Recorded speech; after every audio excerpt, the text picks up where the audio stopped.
Golden science பக்தி channel நேயர்களுக்கு அபிராமி சேகரின் அன்பான வணக்கங்கள். கேள்வி என்னென்னா, தொழிலில் தடங்கல்கள் விலக என்ன பரிகாரம் பண்ணலாம் அப்படிங்கிறது தான் பிரதானமான கேள்வியாக இருக்குது. இங்கே தொழில்னால் டிஃப்ரெண்ட்டாக பிஸ்னஸ் இருக்குது. சொந்த பிஸ்னஸ் இருக்குது, பார்ட்னர்ஷிப்போடு சேர்ந்து பண்ணக்கூடிய பிஸ்னஸ் இருக்குது. இது எல்லாத்துக்கும் மேலே சிறு தொழில் இருக்குது, சுயதொழில் இருக்குது, வீட்டில் வச்சுட்டு பண்ணக்கூடிய பிஸ்னஸ் இருக்குது, ஆன்லைன் பிஸ்னஸ் இருக்குது, ட்ரேடிங் இருக்குது. இப்படி பல்வேறு விதமான தொழில்கள் இருக்குது. இந்த தொழில்களில் நமக்கு ஏதாவது தடங்கள் நிவர்த்தி ஆகி லாபம் கிடைப்பதற்கு என்ன பரிகாரம் பண்ணணும், இதுதான் ஹைலைட்டான கேள்வியாக இருக்குது. இங்கே ஒவ்வொரு பிஸ்னஸுக்குமே உங்கள் ஜாதகத்தில் ஒவ்வொரு விதமான கிரகங்கள் இருக்குது. முதல்ல நீங்கள் இதை புரிஞ்சுக்கணும். இதை புரிஞ்சால் தான் நீங்கள் பண்ண முடியும். ரெண்டாவது, எல்லாரும் இந்த கேம்பிட்டை விட்டு வெளியே போக முடியாது. நம்முடைய வாழ்க்கையில் நம்மளை இயக்குவது அத்தனையும் கிரகங்கள் தான். நம்முடைய ஜாதகம் நம்ம எந்த அமைப்பில் பிறந்திருக்குமோ அந்த அமைப்பை விட்டு நீங்களும் சரி நானும் சரி அதை விட்டு வெளியே போகவே முடியாது. அப்போ ஏதோ ஒரு பிஸ்னஸ் நம்ம பண்ணுறோம், அந்த பிஸ்னஸில் நிறைய தடங்கள் இருக்குது. நம்ம நல்லா எஃபர்ட் எடுத்து பண்ணுறோம், நம்ம பிஸ்னஸ் ஒரு பக்கம் லாபகரமாக ஓடுற மாதிரி இருக்குது, பட் லாபம் கைக்கு வரல, அதை லாக் ஆகிக்கிறோம். அங்கே பணம் லாக் ஆகிட்டால் நம்மளால் அடுத்து ஃபண்டுக்கு பிரச்சனை, பிஸ்னஸை ரன் பண்ணுறதுல பிரச்சனை, அப்புறம் லோன் வாங்குவோம், கடன் வாங்குவோம், ஓடி வாங்குவோம், இப்படி ஏதாவது ஒன்றா பண்ணிக்கிட்டே இருப்போம். அப்படி இருக்கும்போது நம்ம இந்த பிஸ்னஸை எப்படி சக்ஸஸ்ஃபுல்லாக கொண்டு போகிறது அப்படின்னு பார்க்குறோம்.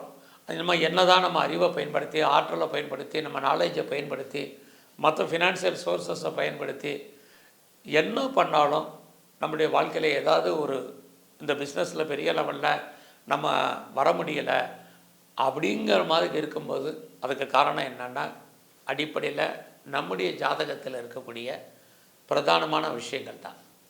நம்ம ஜாதகத்தில் நமக்கு பிஸ்னஸே பண்ணுறதுக்கு வாய்ப்பு இல்லை. அப்படி இருக்கும்போது நம்ம ஏதோ ஒரு பிஸ்னஸ் பண்ணுறோம், இப்படி இருக்கும்போது எப்படி லாபம் வரும்? நான் அதான் சொன்னேன், பிஸ்னஸில் எத்தனை விதமான பிஸ்னஸ்ன்னு சொன்னேன். எல்லா பிஸ்னஸும் எல்லாருக்கும் ஒத்து வராது.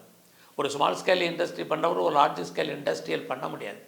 ஒரு லார்ஜ் ஸ்கேல் இண்டஸ்ட்ரி பண்ணுற அளவுக்கு ஒரு ஜாதக அமைப்பு இருக்குமோ அவர் போய் சின்ன கம்பெனியாக ஆரம்பித்தார்னா சுமாராக இருக்கும்.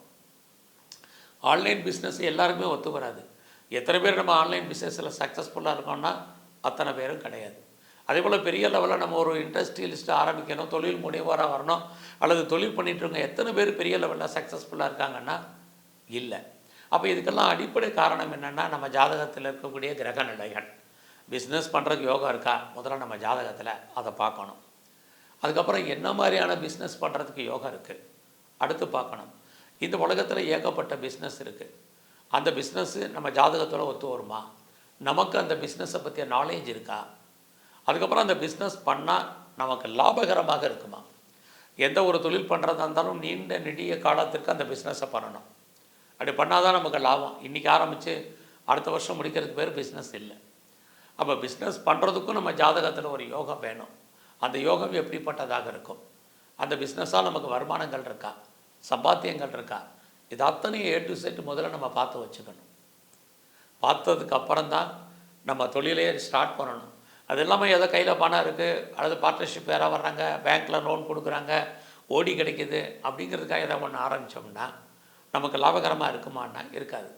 நான் நல்லா பிளான் பண்ணியிருக்கேன், என்னுடைய ப்ராஜெக்ட் நல்லா இருக்குது, நான் என்னுடைய பெரிய லெவலில் நான் எடுத்துகிட்டு போகலான்னு ஆசைப்பட்றேன் அப்படின்னு இருந்தால் கூட நமக்கு அதுக்கான கிரக நிலைகள் ஜாதகத்தில் இல்லைன்னா சுமார் தான்.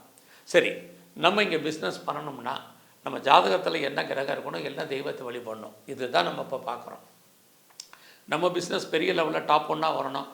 எல்லாருமே லாபத்துக்காக தான் தொழில் பண்ணுறோம், எல்லாம் லாபத்துக்காக தான் பிஸ்னஸ் பண்ணுறோம், யாரும் நஷ்டத்துக்காக பண்ணுறதில்ல. அப்போ அந்த பிஸ்னஸ் பண்ணோம்னா அந்த லாபம் நமக்கு ஏதோ ஒரு ரூபத்தில் கைக்கு பணமாக வரணும், அல்லது பொருளாக வரணும், அல்லது தனமாக வரணும், அல்லது நகையாக வரணும், ஏதோ ஒரு ரூபத்தில் நமக்கு கைக்கு வரணும். அதாவது லிக்விடாக கேஷ் அண்ட் ஹேண்டாக வரணும். அதுக்கு முதல்ல ஜாதகத்தில் என்ன கிரகம், என்ன பண்ணால் நமக்கு இந்த பிஸ்னஸில் ஏற்படக்கூடிய தடைகள் நிவர்த்தி ஆகும், இதான் நம்ம பார்க்குறோம். ஃபஸ்ட்டு உங்கள் ஜாதகத்தில் நமக்கு அன்றாடம் படிக்க இழக்கக்கூடிய தெய்வம் எதுன்னா நம்ம எல்லோரும் தெரிஞ்சுக்கணும். சனி பகவான் தான் நீதிமான். ஆக தொழில் காரகன் யாருன்னா சனி பகவான். அதனால தான் அவர் துலாராசியில் உச்சமாகிறார். துலாம் என்றாலே தராசு, தராசுனாலே பிஸ்னஸ்ன்னு தான் அர்த்தம்.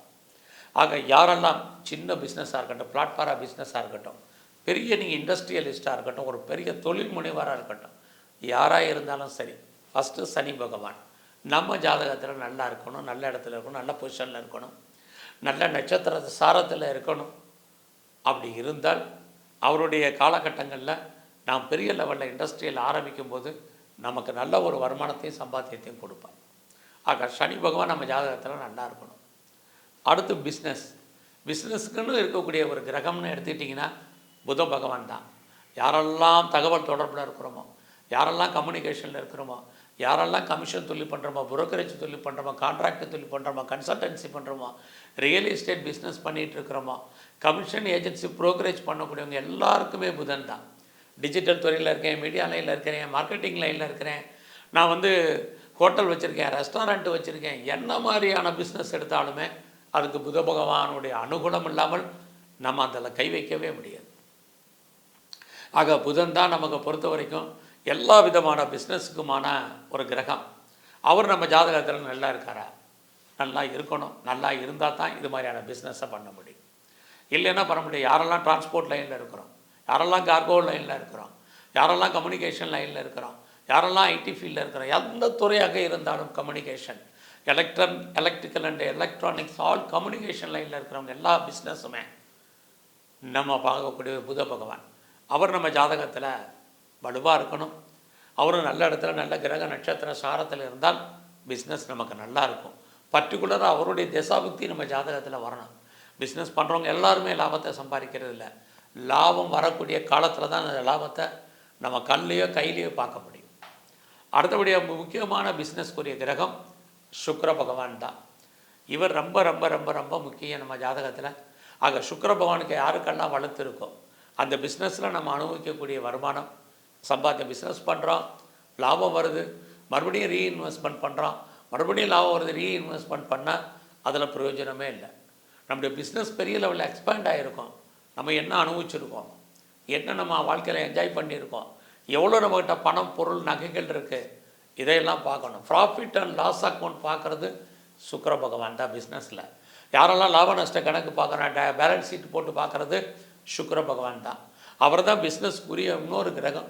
அந்த பிஸ்னஸால் நமக்கு என்ன நன்மை, எவ்வளோ மகிழ்ச்சி, வாழ்க்கையில் எந்த அளவுக்கு அதை நம்ம என்ஜாய் பண்ணியிருக்கோம், எவ்வளோ நம்மகிட்ட கேஷ் இன் ஹேண்ட் இருக்குது, எவ்வளோ நகைகள் இருக்குது, இதெல்லாம் சொல்லக்கூடியவர் சுக்கிர பகவான். ஆக இந்த 3 கிரகங்களும் நம்முடைய தனிப்பட்ட ஜாதகத்தில் நல்லா இருந்தால் பிஸ்னஸ் ஃபஸ்ட்டு நல்லா இருக்கும்.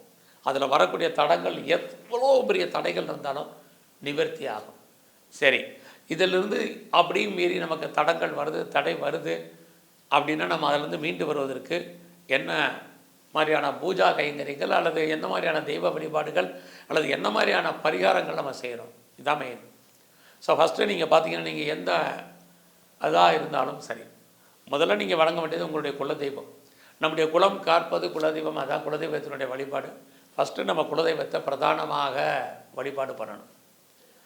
அதுக்கப்புறம் நீங்கள் உலகத்தில் எந்த மூலையில் இருந்தாலும் சரி, எந்த நாட்டில் இருந்தாலும் சரி, உங்களுக்கு வாய்ப்பு இருக்கும் போதெல்லாம் நீங்கள் நவகிரகத்தில் இருக்கக்கூடிய சனி பகவானை பிரதானமாக வழிபாடு பண்ணிட்டு வாங்க.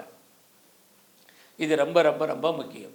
இந்த வழிபாடு பண்ணும்போது நீங்கள் என்னன்னு கேட்டிங்கன்னா, உங்களுடைய பொருளாதார வசதிக்கு தகுந்த மாதிரி சனி பகவான் அப்படின்னாலே நீங்கள் எள் விளக்கு தான் போடணும் அப்படிங்கிறது கிடையாது. நல்லெண்ணெய் விளக்கும் போடுங்க. எப்போ பண்ணுறதாக இருந்தாலும் குறைஞ்சபட்சம் ஒரு 7 விளக்கு போட்டு அர்ச்சனை பண்ணுங்கள். இது ரொம்ப ரொம்ப முக்கியம். நீங்கள் 7 ஏன்னு சொல்கிறோம் அப்படின்னா 7 தான் பிஸ்னஸ். அதுக்காக தான் 7 விளக்கு சொல்கிறோம், வேறு ஒன்றும் இல்லை.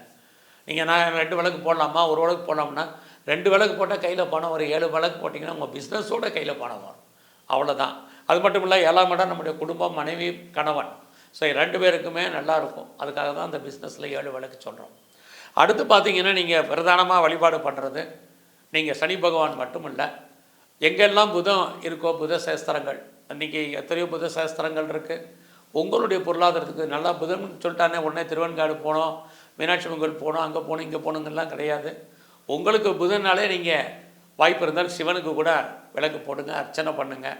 எவ்வளவு செலவு இல்லாமல் எங்கெல்லாம் நீங்கள் ஊரில் இருக்கீங்களோ பழமையாக இருக்கக்கூடிய கோயில்கள், எங்கள் வீட்டு பக்கத்தில் இப்போ தான் ஆரம்பிச்சிருக்காங்க, அந்த கோயிலுக்கு போய் விளக்கு போட்டு வரணுமாலாம் கேட்காதீங்க.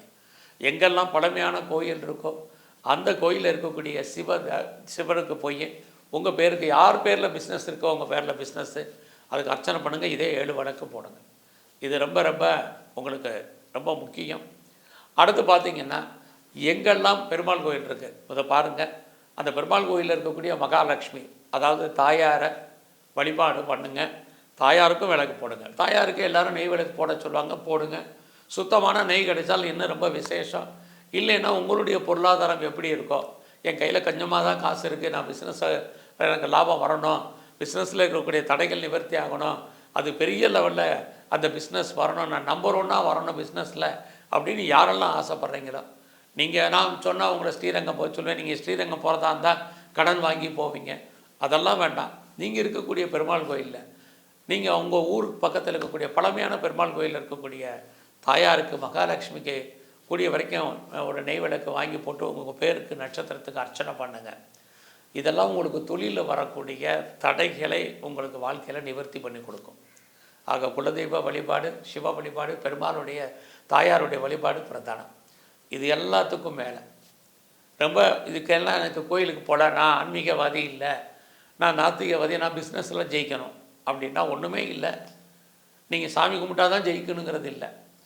வாழ்க்கையில் நம்மளை காட்டிலும் வறுமையில் கஷ்டப்பட்டுட்டு இருக்கவங்க எத்தனையோ பேர் இருப்பாங்க. நீங்கள் நமக்கு மேலே இருக்கிறவங்கள பார்க்காதீங்க, நமக்கு கீழே இருக்கிறவங்கள பாருங்கள். ஆக நமக்கு கீழே உள்ளவங்களில் வறுமையில் கஷ்டப்பட்டுட்டு இருக்கக்கூடிய யாருக்காவது உதவி பண்ணுங்க. அடுத்து வயது முதிர்ந்தவர்களுக்கு, யாரெல்லாம் ஏஜ்டு பெர்சன்ஸ் இருக்கோ அவங்க கஷ்டப்பட்டுட்டு இருக்கிறவங்களுக்கு, நோய்வாய்ப்பட்டு இருக்கிறவங்களுக்கு உங்களால் முடிஞ்ச பொருள் உதவி இதை மாத்திரம் பண்ணுங்கள். வேறு நீங்கள் கோயிலுக்கு போகணும், அர்ச்சனை பண்ணணும், விளக்கு போகணும் எதுவுமே தேவையில்லை. அது ஒரு பக்கம் தெய்வ அனுகூலம்னா, இது அதை காட்டிலும் பெரிய தெய்வ அனுகூலம். யாரெல்லாம் நான் அனாதையாக இருக்கேன், அனாதைக்கு உதவி பண்ணுங்கள். அனாதை ஆசிரமத்துக்கு உங்களால் முடிஞ்சதை செய்யுங்க. வயது முதிர்ந்தவர்களுக்கு உதவி பண்ணுங்கள். நோய்வாய்ப்பட்டவங்களுக்கு உதவி பண்ணுங்கள். உங்கள் பிஸ்னஸில் நீங்கள் எப்பேற்பட்ட பிஸ்னஸ், நீங்கள் 100 ரூபா பிஸ்னஸ்லேருந்து 1000 கோடி இன்வெஸ்ட்மெண்ட் பண்ணால் கூட உங்கள் பிஸ்னஸில் எத்தனை தடைகள் இருந்தாலும் அத்தனை தடைகளும் நிவர்த்தி ஆயிரும். உங்களுடைய பிஸ்னஸ் பெரிய லெவலில் டெவலப் ஆகும். அதுக்கான பரிகாரம் தான் இது. இது பார்க்குறதுக்கோ கேட்குறதுக்கோ சாதாரணமாக இருக்கலாம். ஆனால் வாழ்க்கையில் இதை நீங்கள் செஞ்சு பாருங்கள். நல்ல ஒரு முன்னேற்றம் உங்களுக்கு அமையும். நன்றி, வணக்கம்.